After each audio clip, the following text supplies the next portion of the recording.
Então, a igreja doméstica. Vamos às raízes do cristianismo. Cristo, depois de ter subido ao céu, deixou o trabalho para os discípulos e eles começaram logo a falar sobre a mensagem cristã. Logo no início, e os Atos dos Apóstolos nos indicam, que temos milhares de pessoas que aderiram à fé. Primeiro porque já tinham a fé do Antigo Testamento, com a pregação dos apóstolos, incorporando o Antigo Testamento à mensagem cristã, há uma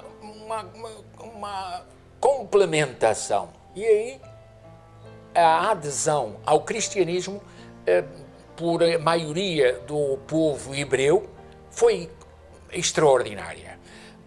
Paulo teve uma dificuldade uma certa hora, depois de uns 4 ou 5 anos de trabalho com os seus discípulos e com os seus companheiros na evangelização do povo hebreu, ele sentiu que havia muita, principalmente por parte dos fariseus, não aceitavam muito.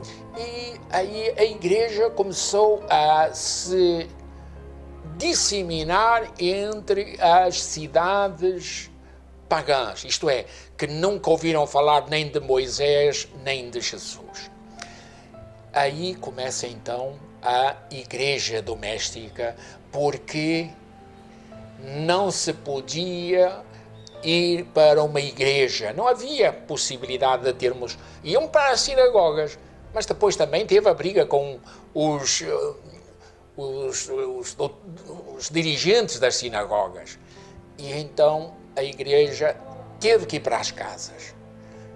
Ora, a igreja nas casas era a igreja normal, não havia igreja capela, igreja templo, era a igreja nas casas.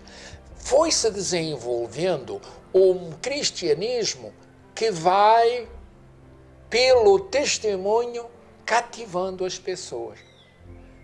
A partir do 313 foi liberado. Podem perfeitamente construir igrejas, deixar a família, as reuniões em segredo, para se tornar uma igreja aberta. A tragédia aconteceu que no ano 387 o imperador Teodósio exigiu que todo cidadão romano fosse batizado. Pronto, aí a igreja estragou toda.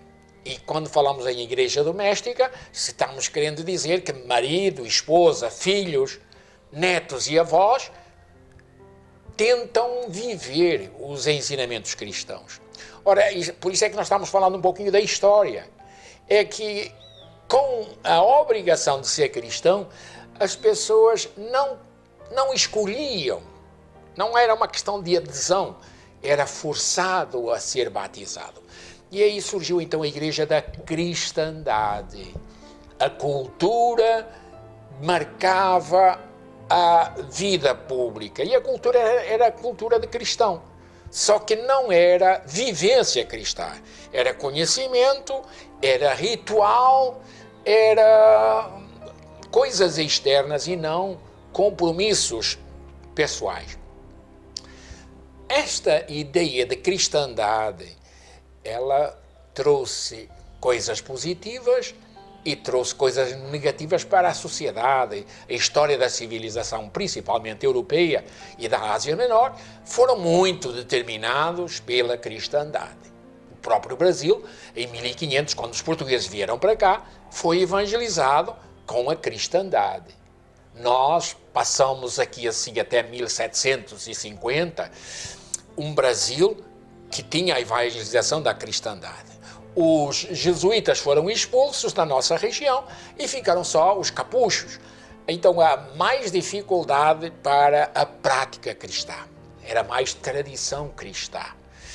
Só em 1965, com a conclusão do Concílio Vaticano II, é que voltou a origem da adesão a Cristo. É através de uma catequese querigmática que anuncia os valores do Evangelho, que vai cativar as pessoas a participar.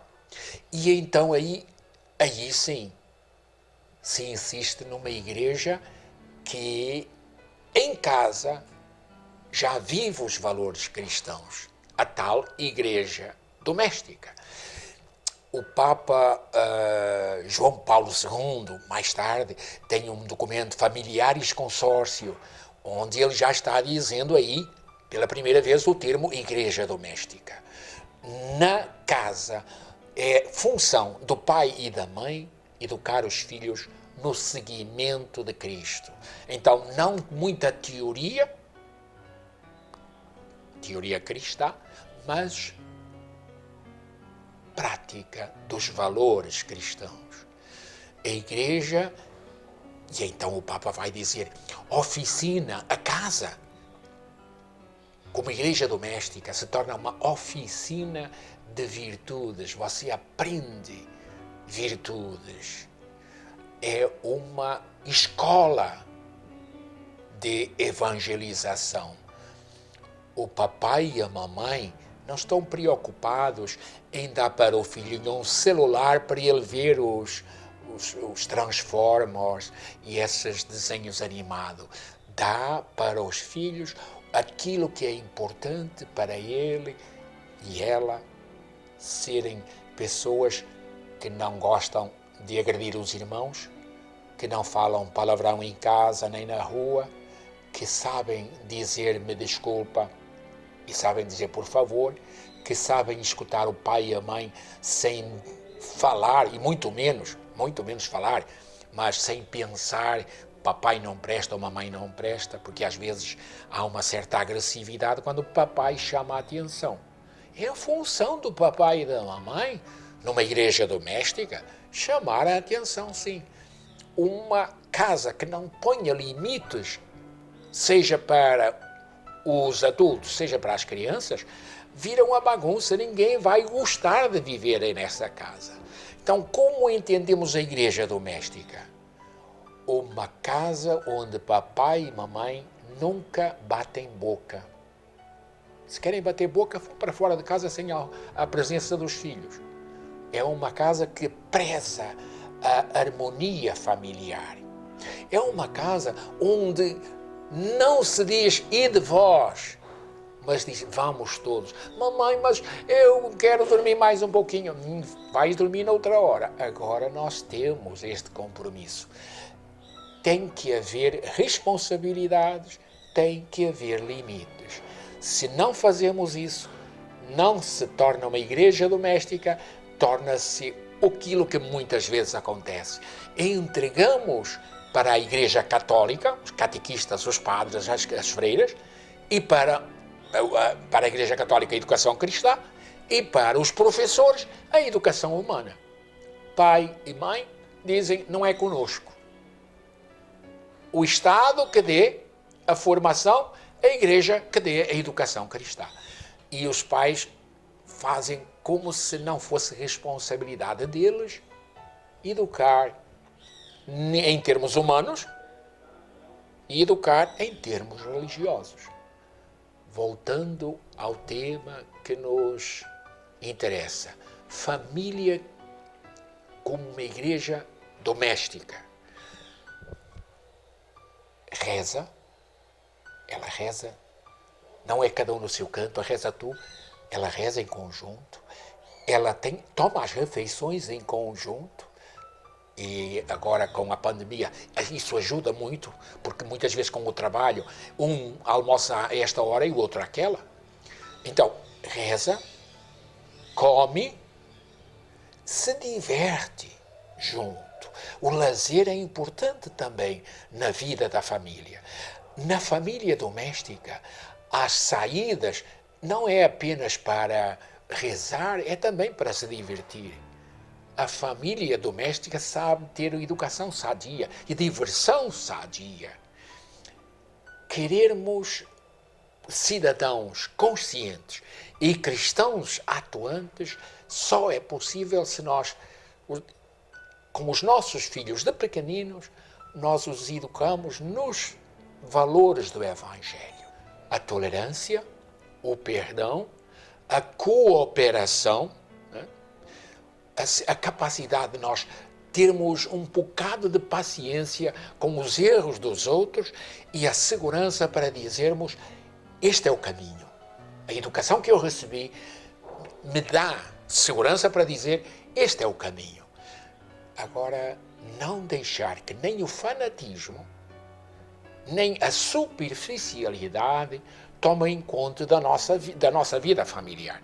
Então, fanatismo é: o papai é vascaíno, o meu filho tem que ser, senão pega peia. Isso é fanatismo, não dá liberdade. Você impõe uma determinada convicção que ele tem todo o direito a escolher. Já no princípio religioso não existe essa liberdade. Porque você, ao casar na igreja, você promete para Deus educar os teus filhos na lei de Cristo e na lei da igreja. Então não pode dizer: eu não tenho que educar o meu filho na religião. Ou quando ele crescer, ele que decida. Não, senhor. Em questões de fé cristã, você fica com o compromisso desde o dia do seu casamento a assumir uma atitude de educar os seus filhos na fé cristã. Por isso é ridículo, eu digo que é ridículo, mas eu acho que é escandaloso o papai deixar a filha virar crente porque a amiga dela convidou para ir lá no culto e ela gostou. Gente, isso é inadmissível para quem tem um mínimo de compromisso cristão. Você não dá uma caixa de fósforos para um filho que está brincando com um tamborete que tem gasolina. Não. Por quê? Há um perigo iminente. A mesma coisa, a igreja diz: é imprudente você deixar o seu filho, a sua filha, ir para uma igreja que não seja católica. Então, vede como a igreja doméstica tem diversas implicações na educação cristã dos nossos filhos. Se nós nos alheamos, dizemos que não é da nossa conta assumir essa educação, nós estamos criando para nós próprios no futuro lágrimas, dores de cabeça, vergonha que nossos filhos vão dar, porque nós não assumimos a nossa responsabilidade de fazer a educação cristã uma obrigação de pai responsável, de mãe responsável. Não podemos deixar para os catequistas a missão de ensinar aos nossos filhos a fazer as orações do cristão, a praticar as virtudes cristãs, a valorizar aquilo que nos torna mais amigos de Deus e mais cuidadosos no trato dos bens materiais. Cuidado, nós se dizemos ao nosso filho: vai ver quem é que bateu na porta. Papai é fulano. E diz que eu não estou. Pronto. Nós já estamos educando o nosso filho para a mentira, para a incapacidade de ser honesto. Se nós dizemos para o nosso filho: vai, isso é bom para ti, toma uma cachaçinha, nós estamos nos alheando da nossa responsabilidade de dizer: cuidado, é bebida para adulto e não pode ser à toa, tem que ser com o limite certo. Se nós não somos capazes de dizer para os nossos filhos: meu filho, essa palavra na nossa casa não se diz. Onde é que tu aprendeu isso? De certeza que não foi em nossa casa. Então não volta a repetir um palavrão desses aqui.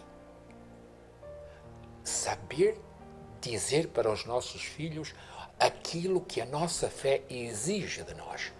Aí nós temos a igreja doméstica. Por quê?